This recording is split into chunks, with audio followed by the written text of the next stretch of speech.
Keeping the Forest School podcast running takes a lot of work, and we need your help to make it sustainable. By supporting us on patreon.com/the Forest School podcast, you're directly contributing to the future of this podcast. If you're enjoying our episodes, please consider becoming a member today at patreon.com/the Forest School podcast.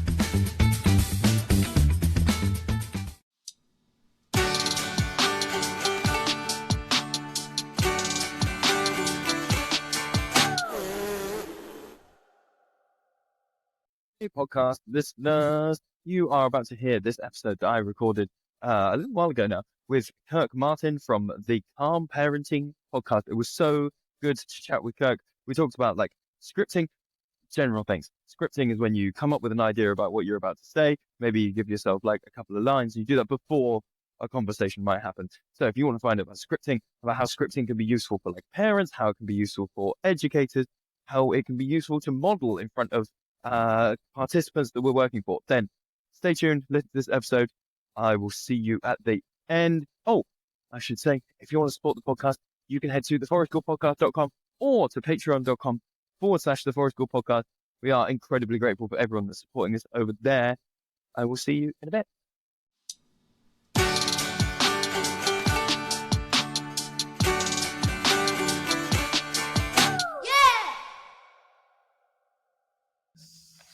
Sweet. There we go. I'm realized that I'm so sorry that we're here with Kirk. I'm here with Kirk from the Calm Parenting podcast, but I'm afraid that I have to acknowledge that Kirk is a name that just sounds bad in an English accent. It doesn't come across well, I don't think. I'm making it an E. I can't. I make it, a Kirk. It becomes Kirk. Kirk. That's not bad. Not bad. I think it's Scottish for church. There's a lot of there's Falkirk and lots of places like that. Oh, that's interesting. I didn't know it was Scottish. Yeah. Like in Germany, Kirch, I think is so. There we go. Sorry, slight digression. You did a podcast recently about busy brains, and guess who resonated with the busy brains? It's a shocker, my friend. Kirk, very kindly said that you'd come and chat for a little bit because I first found out about your work. Obviously, you've got this great podcast and you've got these kind of courses and resources that you put out for people. But I first came across your work with these the kind of reels, the Instagram things with the most glorious background, which I'm jealous of every time before it starts because it's you in these mountains and lakes and everything else. And then giving out this incredible advice, to parents and to people and saying, this is this and this, and so he said, I'd love to chat to you about scripting. And you very kindly, you agreed to come and chat. But for people that haven't heard your stuff or come across your work, how would you describe what you do at the moment? I think our specialty is working with strong-willed kids who, the kids who kind of wake up in the morning with an agenda, right? They know what they want, what they don't want. What they don't want is usually anything a parent or teacher wants them to do. They want to touch the hot stove. They don't really care about consequences that much. And so it can be tough sometimes and it can be challenging. And we work with a lot of kids all over the spectrum. And so I think what we're known for is just taking kind of a different twist on it and trying to come up with very practical ways to connect with these kids, to motivate them, to build their confidence, and to deal with behavior issues, which I think we've got a nice balance where we're not like old school authoritarian, like scream and yell at your kids, but we're also not that super sweet, talk to your kids in a question mark, like you don't know what you're doing. So I think right in between is kind of like calm, authoritative. We'll go to problem solving. And I talk like this to kids. I kind of treat them like grown-ups a little bit and expect more of them. And they tend to live up to that. So that's kind of the basic thing that we do now. Oh, yeah. And I'm with you on the thing. I'm not very good at being sycophantic. We used to, for a while, we ran a kindergarten. And this is the voice that I have, whether you are, in your 40s or whether you are 3. This is the voice that you get from me. Yeah. And I have this image, which comes across well to small people. What was your background before? Because this is this your full-time job doing this kind of support and consultation and things like that. Did you have stuff before? What's the journey been like? I'll give you the quick version because I'm Sure. old, Lewis. It could take a long time. But I did the typical corporate world kind of thing for a long time. Then we had our son, kind of came out of the womb with boxing gloves on. And then we determined, I was always kind of good at working with kids, but really connecting with these kids that are just very different. They see it in a different world. So I got fired from a lot of jobs.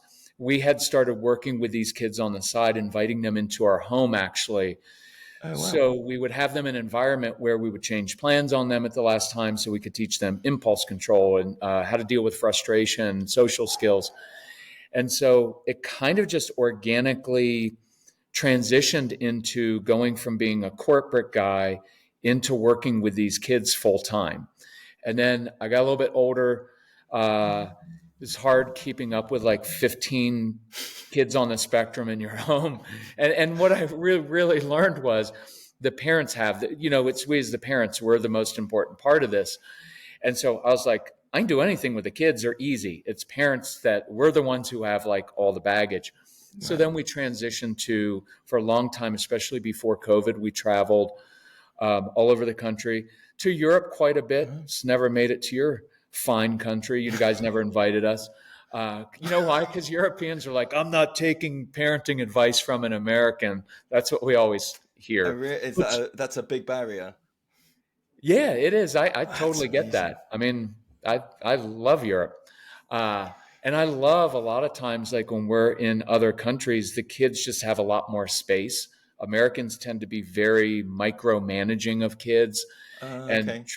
Well, we're competitive because obviously we think we're the best. And so we try to do everything way too much. And so we kind of over parent our kids, where I think, you guys are an older culture. You're like, we've been here for centuries. Stuff's going to break and it's whatever. And I like the European model actually a little bit better. But anyway, we traveled a lot. But now I kind of showed up on Instagram after vowing I would never use that horrid platform. And now Instagram is my friend. And so we're big into Instagram. I'm pretty active there. And then the podcast is kind of the main thing we do. But yeah, that's totally full time. So amazing. So that segues in really nicely. So I really wanted to talk to you about scripting, because so many of your videos are like, here's a phrase you can use, here's a thing you can do. And those are the things that I personally have always found the most helpful in your work, but also in any kind of work. Right. I don't know if you know, we had on the podcast before Heather Schumacher, who's okay not to share, and her book is littered with these. Like, her book was the first one I found where I was like, end of every chapter has these like, here's some phrases to use. It's like, oh, this is what's been missing from so many things, where people can talk about a behavior thing or can say like, oh, you should change this, you should make accommodations here. But a script and a sentence and a phrase is so immediately like, I can go do that tomorrow. I can go do that this afternoon. And I just love that kind of power of scripting. And so I wondered, maybe we can start with that. So was the scripting stuff something that you started working? You said you needed to work with parents initially. Was scripts where you started with them, or is that something that you kind of found as a tool later on? I think I'm probably a lot like you in that I like having something concrete and tangible. And there were people who were like, oh, you just need to calm down as a parent. And then the question was, how? Like, how do you do that? And then in our regular language tends to be just frustration language, right? Like, how many times do I have to tell you that? What were you thinking when you did that? And so I did it for me personally. I like having the script to fall back on, because you're busy as parents. And so to think like, okay, what is the 8-step action plan? Well, I don't have an 8-step action plan. I sit down, and instead of yelling, I ask questions. Okay, I can do that anywhere. And so I think, Lewis, I'm a little bit like you in that, well, I won't lump you in. I'm just a dude, right? And it's like, tell me what to tell my wife, right? Like when she's upset, instead of saying, there's no need to be upset, you're just overreacting, instead, if I could give guys a phrase and say, well, of course you're frustrated because you're married to me and we have 3 kids. Like, that's a great script. Of course you're Yeah. frustrated. So, you have every right to be frustrated. Listen, if you want to talk and share something with me, I'd love to listen. I don't have to fix it, but I'd love to listen, preferably at halftime. I'm kidding, but sometimes those scripts help as well. But yeah, I kind of fell. I don't know if I fell into it. I think it's my own. I give advice that I give to myself. Right. Right. That makes sense. Yeah. I think that's one of the biggest things that I've found as I develop more scripts is I think so my journey into it was like I came to it as like, oh, these are scripts I can give to the kids, so Right. lots of like Heather Schumacher's work, or I was like, I read stuff about nonviolent communication and stuff, and kind of was like, oh, this could be great, and I'll put this in practice in my workplace. And then I'm sort of doing it with the kids and with the people that I'm working with, and they go, oh, I can do this when I like am at the park. I can do this when I'm like at the gym with some people. And like retrospectively, I've realized like, oh, these are very useful scripts for Right. me to have. And I think, yeah, like you say, there's something, you're already as a parent under so much executive function load. You are absolutely overwhelmed, and to then try and put in loads more steps. But also there's something about being able to go, well, scripts are like a lot of the time unemotional, and they give you that breathing room to go, even just for a second, I'm just going to say this. It gives me a minute to kind of churn this through, and not kind of say any words that I'm not meaning to say. Are scripts something that you work with, that you give to the kids that you're working with as well? Or do you kind of primarily do it with the parents? If I'm being honest, I don't give scripts a lot to kids because I find Okay. it sometimes to be annoying. How Ooh, we okay. Same. like Yeah. how we do it sometimes nowadays with well, honey, just use your words like this. And it's like it's kind of condescending sounding. That's the word. And It patronizing. Yes, it sounds patronizing, like use your words like this. So what I think I do is I use the language and then they pick up on that language. Yeah. The modeling is the way in, isn't it? I like the modeling a lot better than trying to teach kids like use your words. And like with a strong-willed child, the words are probably going to be like 4-letter words. And so it's more for me about leading. And you mentioned something like in that moment, one of my favorite phrases is, oh, I just remembered. Well, I'm just using that to give me 3 seconds. So a child's melting down. Sure. And one of our things is when a child's melting down, you don't try to get them to calm down. You give them something they're in control of. I like the phrase motion Okay. changes emotion. Movement helps kids Okay. process. So a child's melting down, and instead of talking to them too much, I say, oh, I just remember, you know what? There's a broom in the basement and it was broken. Do you think you could find some duct tape and fix that for me? Oh, I just remembered. You know what? There was I left something out in the garage. Actually, as I'm doing this, I'm trying to picture like homes in the UK, like what you have versus what we have here, right? Or what you do. I don't know if you do yard work, but here people do yard work, and the kids we Sure. work with like heavy work, like moving heavy things. So it could be, oh, I just remembered, you know what? I left a bag of topsoil or mulch in the backyard. Do you think you're strong enough to move that to the other side of the yard for me? So that bridge of, oh, I just remembered is, oh, crap, I don't know what to do right now, but I'm trying to think of a job to give you. So part of scripting for me is also having some key go-tos Yeah. in my mind at any time. Like I always tell parents with kids who are really emotional, have a fire drill ready. What are 3 different things your kids could do whenever they get upset? That's kind of a form of scripting, which is like for me, Lewis, giving a child a mission or challenge to do at any time helps with anxiety, helps with meltdowns. It's just kind of a go-to.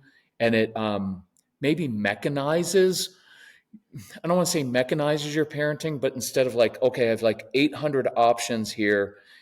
If at any time I give a child a mission to do, something hard to do, or a challenge, something they're good at, it tends to work pretty well. So that's a form of scripting for me.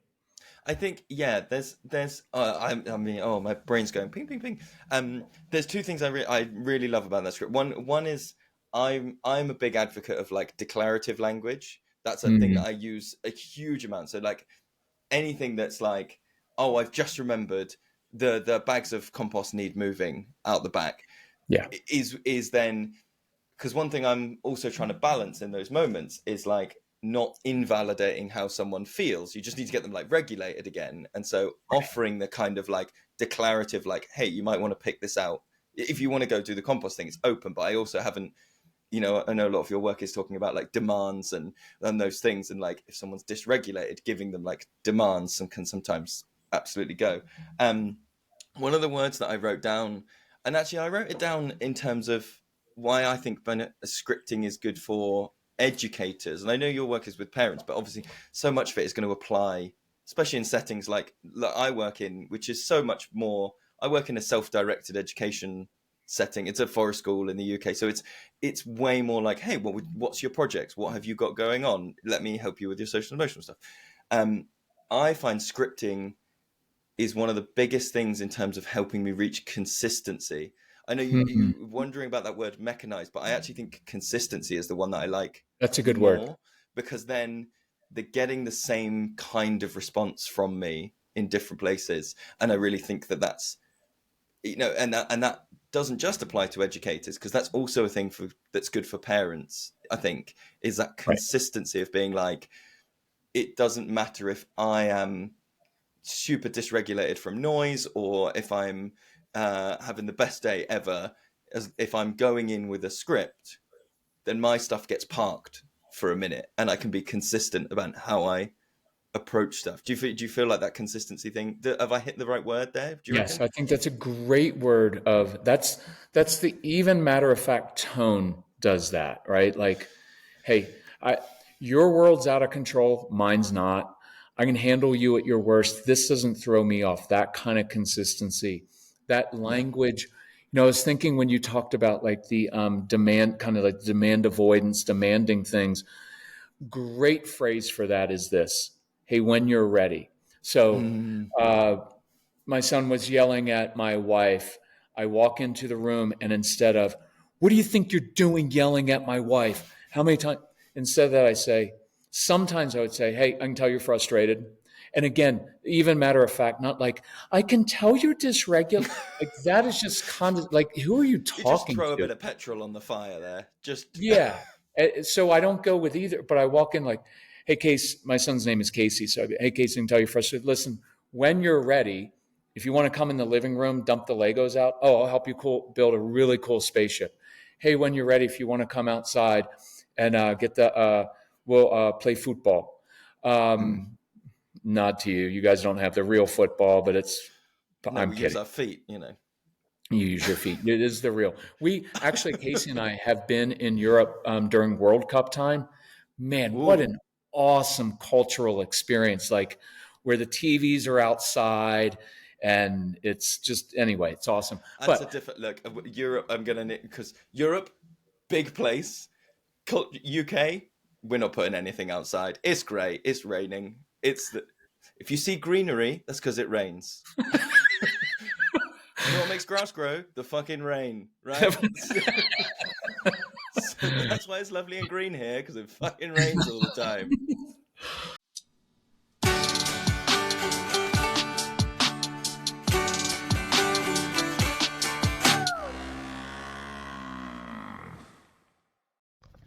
Hey, did you know you can do forest school leader training with me and with Wem down in our woods over here in Devon? It's this amazing course we do, 10 days long. I'm just packing up from one of our level 3 days right now, and I was just talking to someone and I thought I would share with you how this thing works. So our courses run in September. We kind of follow the school year. We do a couple of Mondays in September and in October. then we have a bit of a break, and we come back. We come back in the spring so that people can see the woods in 2 different seasons, so they can see the change as it happens. But also, the big thing, this is the big thing. Someone was just asking me on the course and saying, well, how much of this is you guys and how much is what's on the course? And so I thought, that's a really interesting question. So we've just done today needs and non-judgmental approaches and kind of planning sessions based around needs, different stuff like that. And I thought, yeah, that's interesting. You know, what would be on the course? Well, on the course, definitely non-judgmental approaches. That's a key part of forest school. But that might just be, you know, a 20-minute conversation. Hey, do you know, at forest school, you don't have to tell the kids off when they're jumping quite as much. Maybe that's okay if they need to wiggle around a bit. Isn't that great that forest school can be non-judgmental like that? Job done. We did 4 hours this morning on needs and approaches and non-judgmental approaches and unconditional relationships and declarative language and co-regulation and just the depth that we went into to be like, not just to say, oh yeah, you know, non-judgmental approaches, the absolute depth and like, you know, digging into like needs and like behaviors, and maybe behaviors is communication, but sometimes it's not. Sometimes it's just a behavior that feels physically good, and so, you know, trying to work that out, and then taking all of that and trying to, as a group workshop, and put it into planning. Oh my god, it's been a joyous day. What was I talking about? Oh yeah, if you want to do your forest school training in a way that is deep content, not shallow content, not kind of skimming the surface. If you want to get some deep learning about forest school going on, come join me and Wem. You can find it at childrenoftheforest.com, or you can go to myforestschooltraining.com. I'll put all the links in the show notes for the podcast. But yeah, come on down. We would love to have you with us for the next cohort. Bye.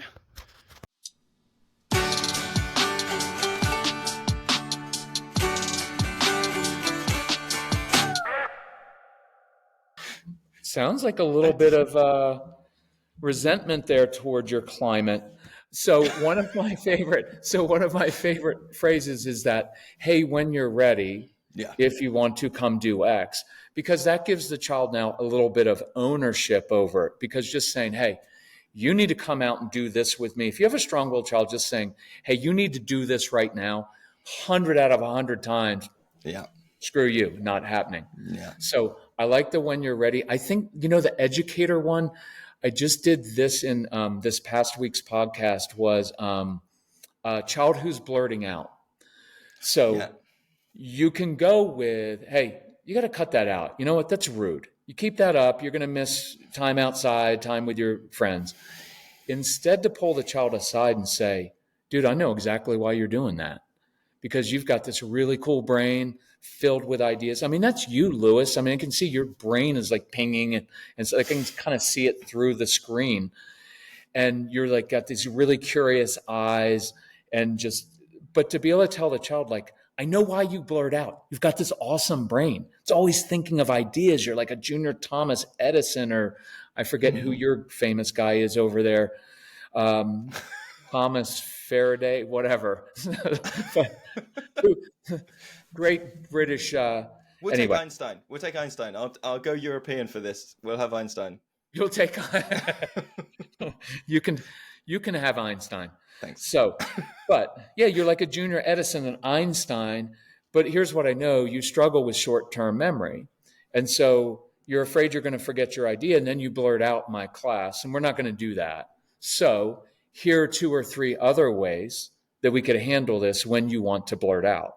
And so instead of just making it like you're a rude little jerky kid, I'm not excusing it. I'm not saying, oh, I know it's really hard to hold your, I'm not doing that either. I'm just saying, like, here's why you do it. It's what's happening in your brain. And then here's a solution.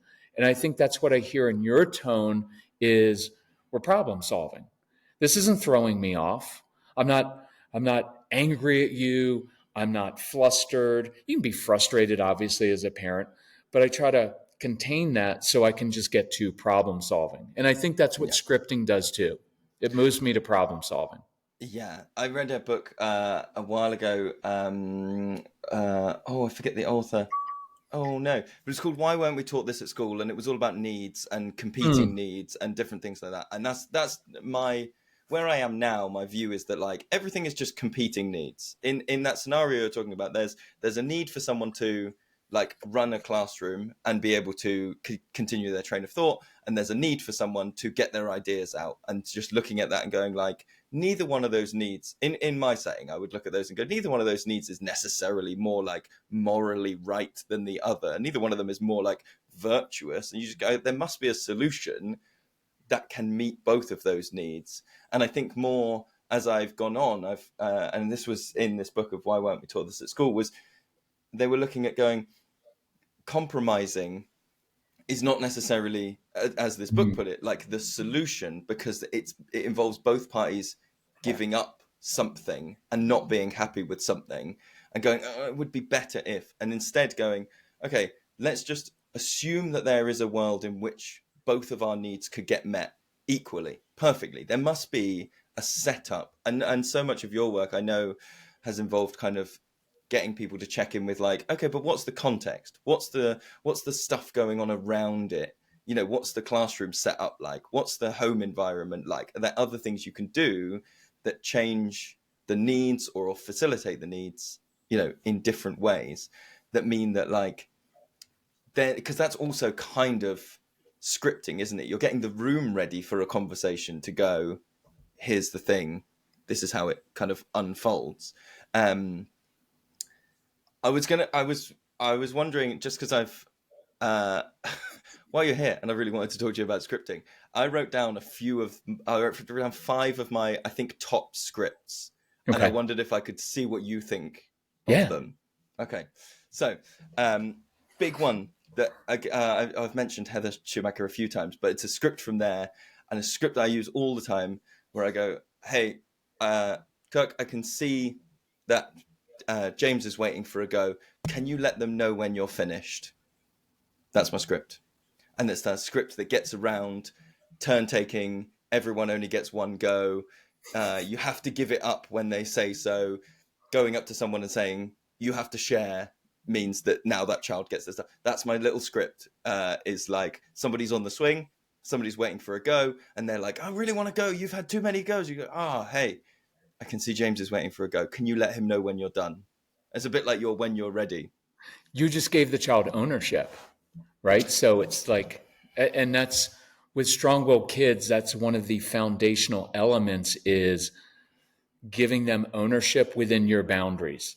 And there's a boundary implied there, which is there will be a time when it is time for the other child. They're not going to die on the swing. They're not going to be there, you know, they're not having family and kids on there, right? It's going to happen. Exactly. It's going to happen. But instead of that demand, instead of, hey, because we tend to do that snotty, like, you know, you've had enough time on the swing. And then we lecture of like, don't you think it would be nice if Jane got an opportunity? And the kid's like, no, I don't really think that's nice. Yeah, I'd rather dominate the swing. This isn't a conversation. This is, I tell you things and you go along with them. Yeah, definitely. Yeah, I love that. I would say that falls in our language under, you gave the child some ownership of that situation. Now he gets to say, hey, I've had enough turns. It's your turn now. And then you get to do like little fist bump. Hey, nice job with that. The follow on from that, which is slightly more vulgar, but I'm going to go with it because you talked in your most recent podcast about vomiting and that being a way in. So the swing, Kirk, you are not done with the swing. I can see that James is waiting. James is going, no, it's not fair. It's not fair. And I go, we're going to treat everything like the toilet. If he's not done on the toilet, you don't get to bang on the door and go, it's been 2 minutes. Now it's my turn. You use the toilet until your body's done. You use the swing until your body's done. You use the hammock until your body's done. As soon as you make things a toilet, people are way more on board with it. Kids love disgusting stuff. I like it. Yeah. Okay, how about this one then? This is a very short one, but just starting sentences with I wonder if. How do you fit? Is that a script? That's a big one for me in the declarative language. Rather than going like, I see you're upset. I know that you wanted to go on the thing. The I wonder is my way of like going, I'm not in your inner world. I'm not in your head. And so I phrase a lot of things as like, I wonder if you're annoyed that you're not getting a go on the swing. I love that. I mean, I think that's a foundational one. It gives to, it's the, opens up for imagination a little bit, more ownership. I think the one that's like it that I used when our son got a little bit older was, especially as a teenager, because I don't like to tell teenagers stuff unless you just want to fight with them all the time. Oh, you got to So I would duck pretty say, fast sometimes. yeah. So sometimes I would just say, hey, something I found in life is X. Oh, What I found is things tend to work better when I do X. And then I walk out of the room. So with a teenager, especially, or a lot of strong-willed kids, the I wonder, or hey, one thing I found is, and then I walk out and I let them own it a little bit. I give them space to process it instead of, hey, I wonder if this is how you're feeling. Is it? Is it how you're feeling? yeah. Wasn't that great? Wasn't that great scripting, kid? That's so true, isn't it? That space to, especially for lots of kids who that I've worked with over the years, where like eye contact and reading body language and social interactions, that can be occupying 90% of their capacity. So if you also then add in like, hey, here's this high concept idea I'm going to put in to take the like body language, eye contact, all of that, and just go like, none of that exists right now. Here's the thing, you sit with it,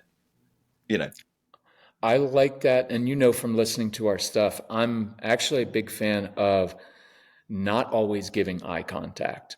Oh, of course.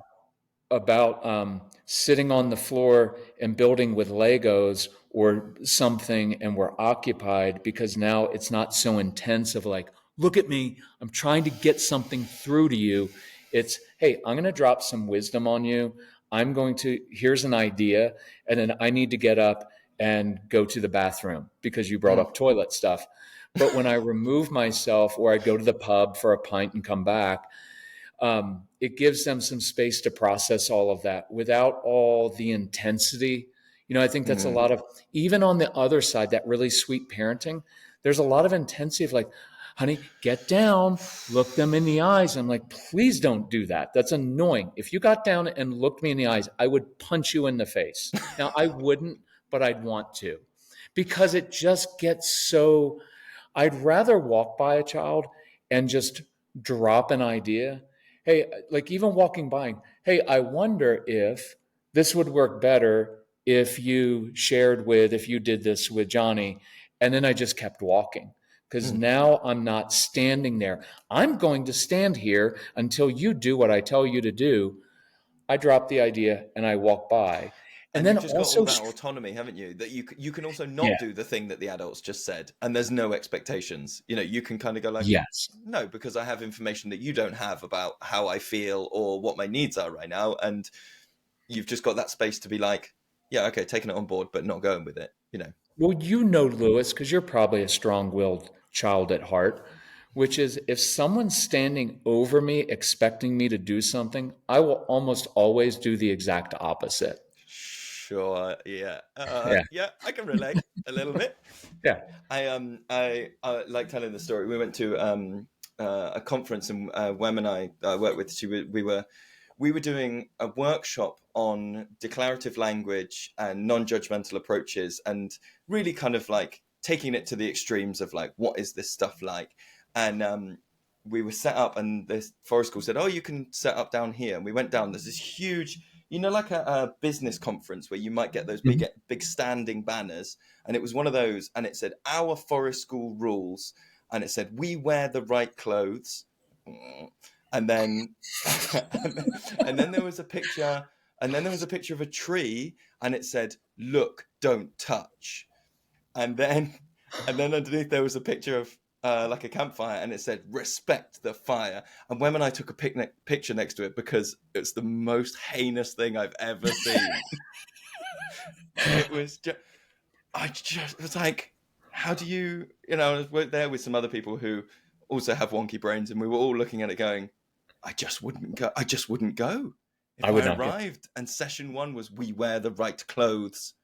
They lost me immediately at the we wear there. I would immediately want to wear the most inappropriate Oh, full clothes. on clown costume, tutu. Yeah, That's what I'm yeah. going in.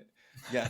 It was just. Plus Lewis, how do you feel about this? Now, I know it's contextual, can be a contextual thing, but sometimes like, a child is jumping on, I don't know what word you guys use for a sofa or couch. Yeah, sofa.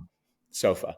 So child's jumping on the sofa, that whole thing where we walk in, we don't jump on the sofa. And my thing is like, you're not jumping on the sofa. So if you want to be more direct, you can say like, you don't jump on the sofa. But I sometimes that we thing can be a little condescending too, to me, I in certain agree. contexts. I think it's one of those things that like so much of parenting, this is where I drag this back to scripting. So much of parenting is like instinctually done, I think, based on like the parenting you received or the most parenting you've seen. It's kind of just done on like autopilot. Do you know what I mean? Right. And I think the "we don't do X" is such a ubiquitous phrase that everybody's heard it, everybody's been told that, and so it just gets in through osmosis, doesn't it? Right. It's just in and it comes out. I think, and maybe this is again the like slightly oppositional part of my brain, but if someone says like, "Oh, we don't do that," my immediate thought is, I've got direct evidence that we do. Right now, I can show you concrete evidence that at least one of us does. That's the strong-willed child response of like, we don't jump on the sofa, and the strong-willed child's gonna be like, we may not, but I do, right? But like also, it's already happening. Do you know what I Yeah. mean? Like it's the we don't, and you sort of look and go, "Well, fuck! I thought I was. I really thought I was." That's when one time when I told my son, you can't talk to your father like that, and he literally responded, just did. And I was like, I wanted to strangle him, and then I was like, you know what? It's true.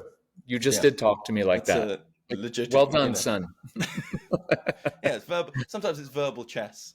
I was going to say, this is one of the things. I wonder if you do the similarly.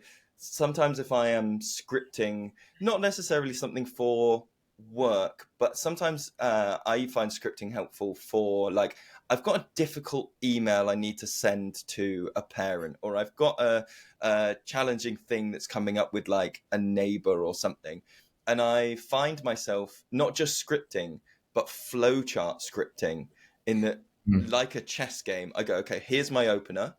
And then I think they've got 3 responses to that. Right. And then those are my response. Here's my responses to any of those 3.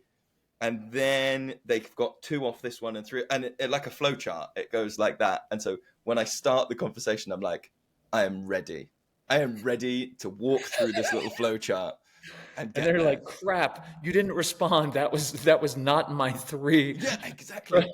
Okay, so that's one of the things that I did want to talk to you about. Like, what do we do when our scripts don't, if you go in thinking your script's going to, because we've talked about declarative stuff, which declarative language obviously has this kind of underpinning of like, you're giving someone autonomy. There is no expectations with declarative language. But sometimes we can end up with scripts where we're like, this is the script I say, this is the outcome I'm expecting.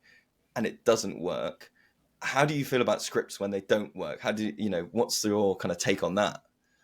I think sometimes you've got to watch, because then the scripting can be, I hate the buzzword, but can be inauthentic, right? It almost becomes manipulative. Because I can do that, because you and I both probably read people and we're really into studying human nature. So it could migrate over into being slightly manipulative, right? Like, oh, I'm going to say it like this and I will disarm them.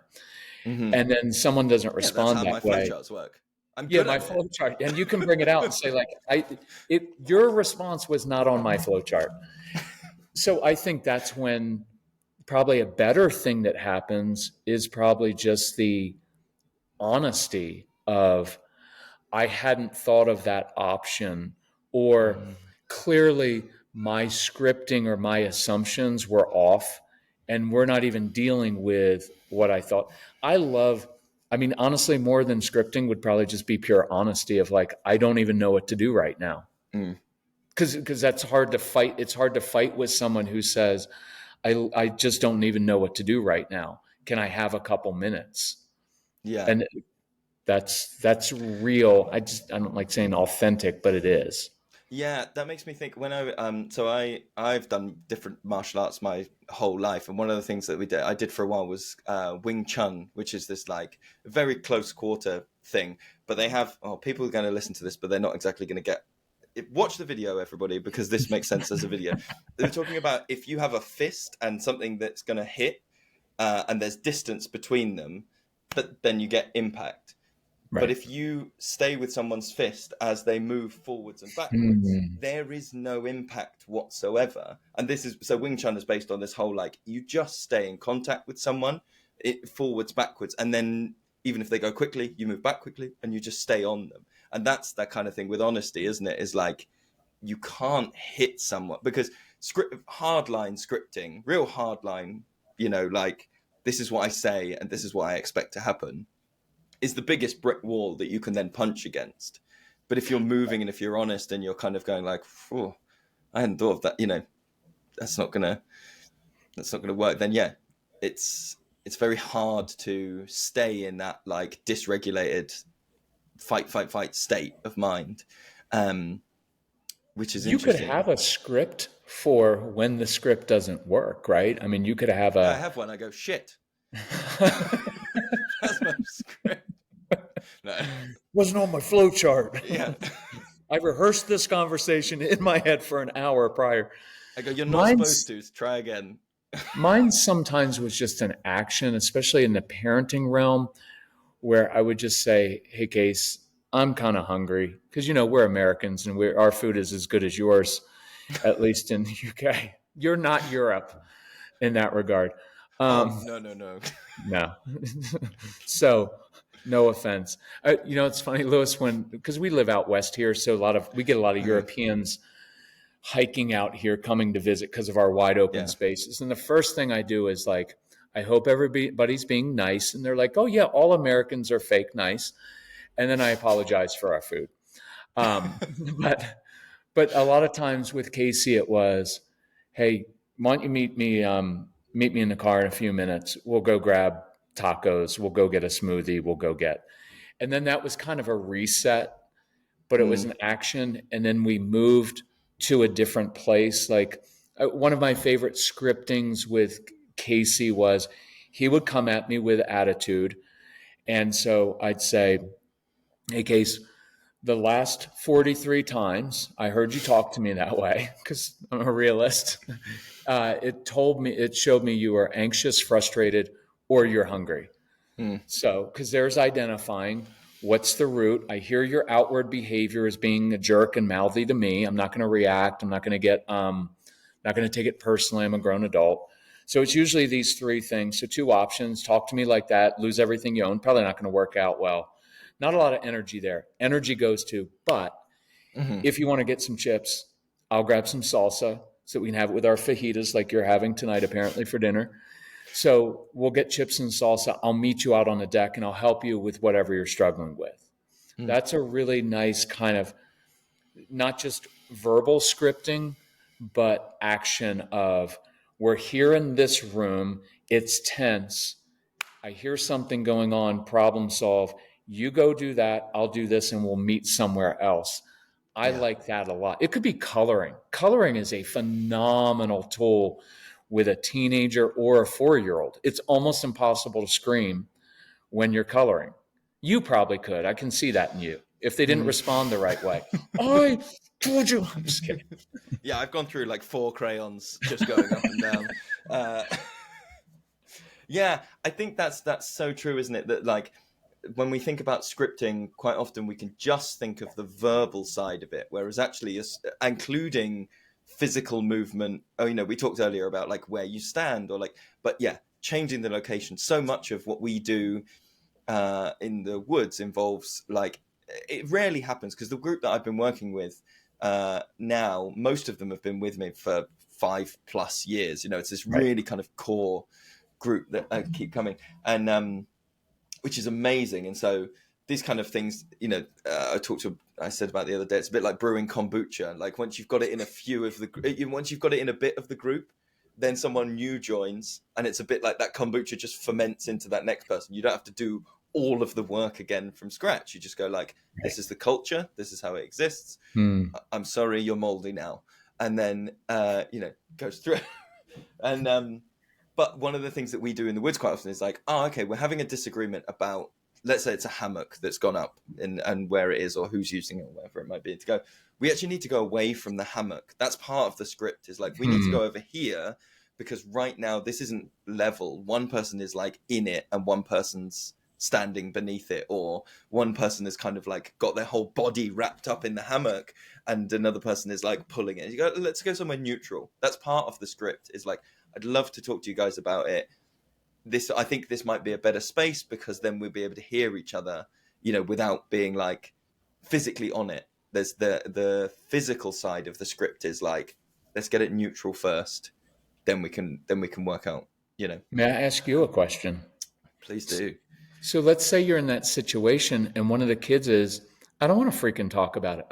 It's my turn. I want to be in the hammock. Like what? I don't want to go over and have a conversation. No, screw it. It's mine. So what's kind of your go-to when that happens?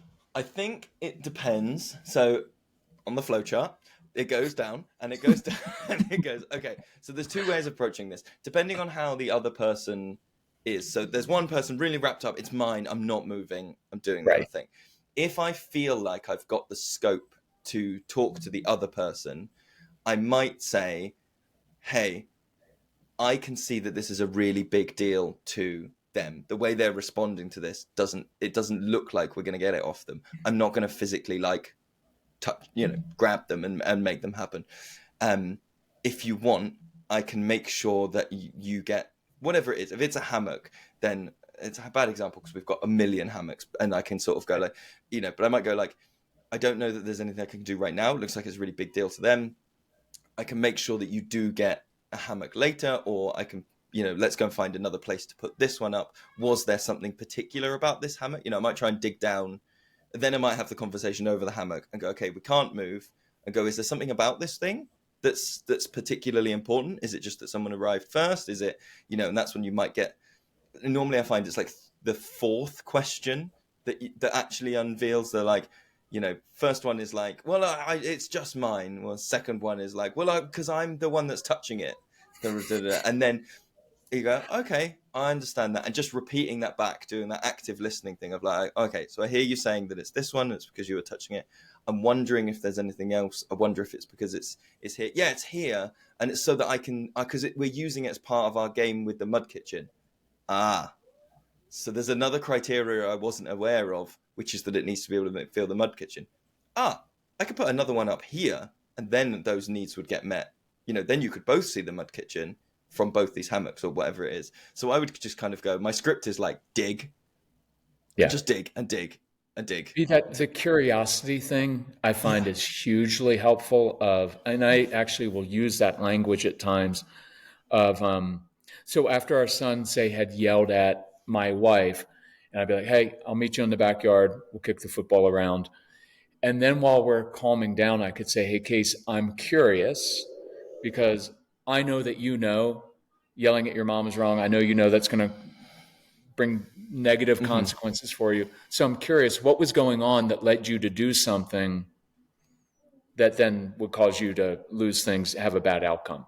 But that curiosity, what I really love about that example is that you were just honest and said, hey, he's not moving, right? Instead of like, let's figure out a way. Like, that's just a good, honest statement there of like, dude, he's all wrapped. See how he's all wrapped up? Yeah, he's digging in. Well, also, it's part of what I feel like I'm getting from that script is that I'm telling the other person, the person that's wrapped up, they're hearing me say, I'm not going to touch you. Right. I'm saying it to the other person, but what they're getting from that is like, I'm in no physical danger right now. Like, I'm a big dude. I'm like 17, 18 stone, I'm, bit over 6 foot. And like, I can be quite a physically intimidating. Like, if I wanted to go over and be like, hey, even just putting my hand on top of someone's hand is sometimes a bit of a like, whoa, you're showing your power here. You're trying to get hierarchies. As you know, you work with any kid that a whiff of a hierarchy, a whiff of you think you've got something on me, And it's Your like, beard is a hierarchy to me. It's thanks, man. cool. I Thanks, would man. just move because of the beard. It's purely neglect. just too lazy. But that thing of like being aware of hierarchies and being like part of this scripting is to let that person know they are physically safe. They're not in any and Right. often once people in that situation, like we go right back to the beginning. Once they hear me say, I'm not going to move them because like I'm not going to physically make anyone do anything. Then they go, ah. Oh. And then they're much more open. They suddenly then come out with like that. The reason is actually this. Once they've got, I quite often, I don't know if you use the three brains. The reptile, the mammal, reptile, mammal, human, Right. and then I have to work through the thing. I would never say this out loud, but when I'm looking at someone, I'm going, "Oh, that's a lizard." There's no point in me giving them the most Right. complex cerebral, like, have you considered the intricacies of the because fucking lizard right now, right? So let's get back to human by saying like, you're physically safe. I'm not standing over you. I'm not doing all those things. Let me talk to it's almost like phoning up and going, could I talk to the human, please? I just need to get you back for a second. And then the person is there to have a more nuanced discussion. Can I ask you another question? Yeah, So do it. Let's let's go. turn this around. No, this is a question, but it's really me making a point. But have you found using few words? Because sometimes in those, I'd be like, dude, not going to happen. And just that declarative, like, not going to happen, it's like it relaxes them of, okay, so I'm not going to put all this energy into moving him. It's just not going to happen. And it's almost as a, what would you call that? Like that resigned tone. Hey, it's just not going to happen because now there's no energy It's into it. honest, isn't it? Like we said Yeah. before, that's honesty. Yeah. And I think the few words there sometimes with the strong-willed kids, because they have very busy brains. And so that's one of my things I don't like about some of that really sweet parenting is it just goes on and on. What I'm hearing you say right now, and I'm like, you're not hearing anything. Just shut up. Yeah. Yeah. But when I get right It's to it and be like, or at times, like when our son was older, I'd be like, well, you're just pissed. right. And then he'd be like, yeah. And now it was like, we connected very quickly with that. And then that almost allowed us to move on more quickly because we Okay. just, hey, Like we're not getting acknowledged that. it. Just kind Yeah. of called it out and just kind of went, this is where it is. Yeah. I think there's honesty. It's quick. And then it allows them to move on more quickly because we've just established that's the lay of the land. We're not moving him out of there. So, hey, why don't we walk over here? Because I've got some other ideas and I want to hear you. But there's that even matter of fact language, which doesn't sound condescending and it's also not demanding. It's just lay of the land. That guy's big. He's got a beard and he will crush you. It's just not going to work. So instead of getting in a fight with him at the bar, not going to end well for you. Why don't we look at another way? I kind of like that tone in there. So my Yeah. point is, and then I'll be quiet, is the tone in the script, I think, is every bit as important as the actual script. Yes. And I think I can take that even a step further in that I think there are points where my script involves not talking. My script in the moment is like it's like the extreme version of that, like lots of language, overwhelming, bits of language, okay, that can kind of get stuff through, and then some situations where I'm like, I actually don't need to speak right now. What you need is me to crouch down next to you, and just by crouching down, people will quite often then curl up on me or put their head on me. And then again, I'm aware that I've seen lots of research and stuff that will say that like in a dysregulated state, people perceive facial cues as more aggressive. So the same facial cues in a regulated state and a dysregulated state, people will perceive them as more aggressive. And the same goes with vocal tone and things like that. And just kind of going, oh, actually, I think some things I might say might be invalidating because this is one of the other scripts that comes out again in that like autopilot mode can be like, it's okay, you're all right, it's okay, it's okay.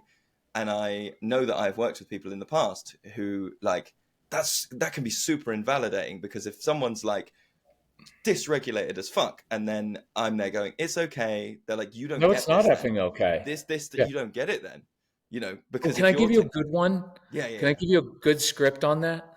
So this will be kind of counterintuitive, Lewis, of we work with really intense kids. And so say a kid comes home from school, makes a little paper airplane and flies it. It Mm-hmm. doesn't fly well. Well, that kid's going to be like crumple up the paper and start saying, stupid airplane, I'm stupid. And all good moms and dads come in the room. They're like, oh, honey, that was a really good airplane. And the child's like, yeah, if it were a good airplane, it would have flown right. Duh.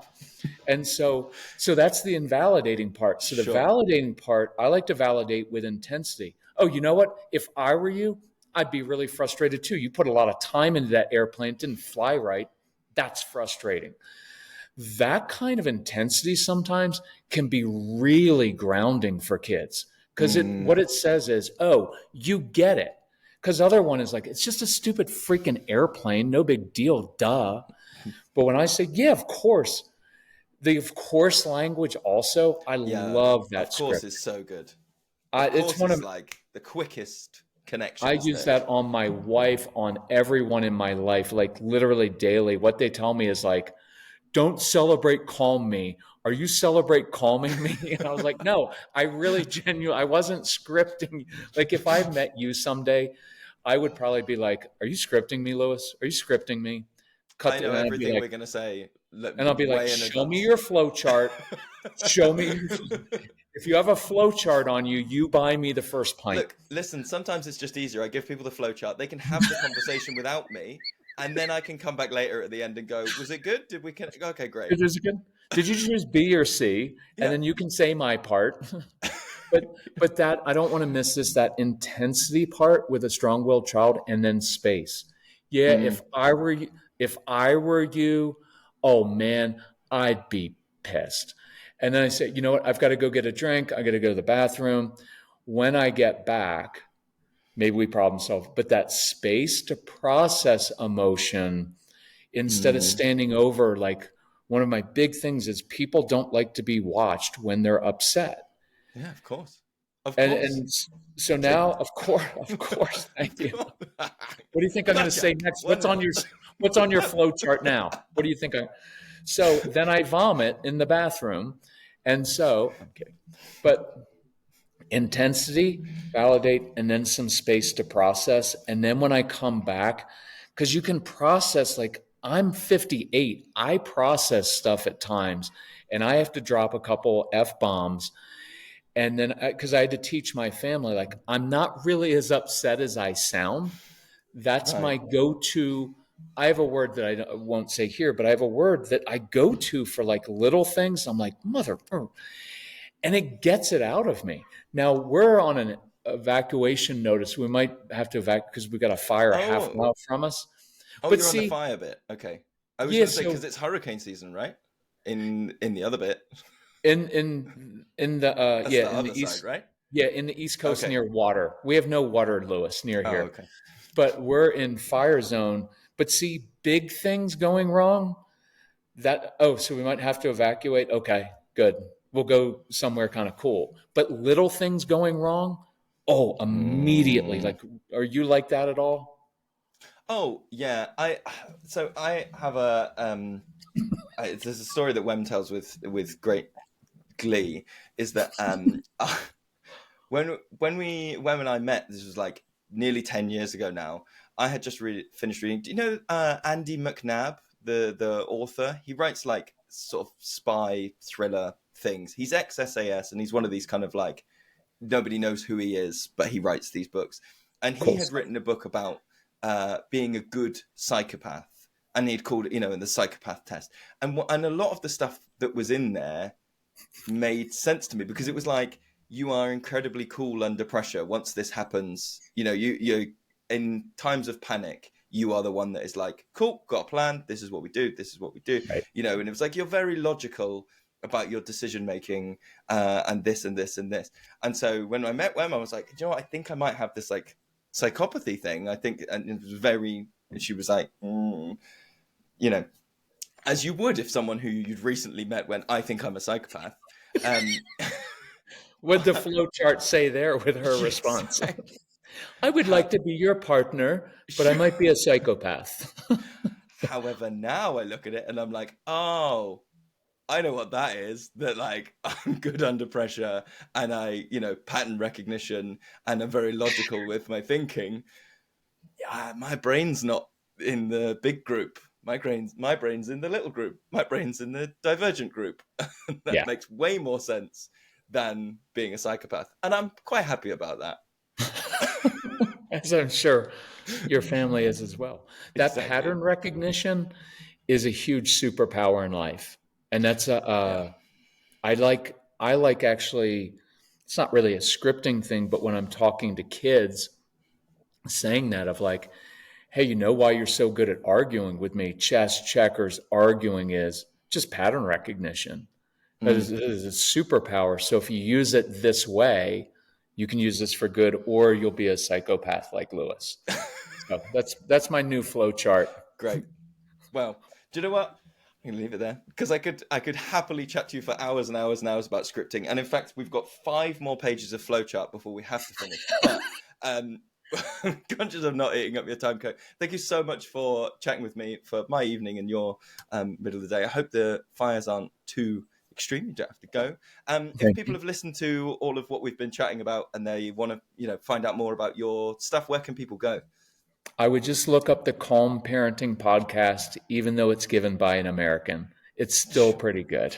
We'll get over it. We'll try our best. Thank you so much, mate. Hey, thanks, Lewis. We'll Have a good night. Again. Bye.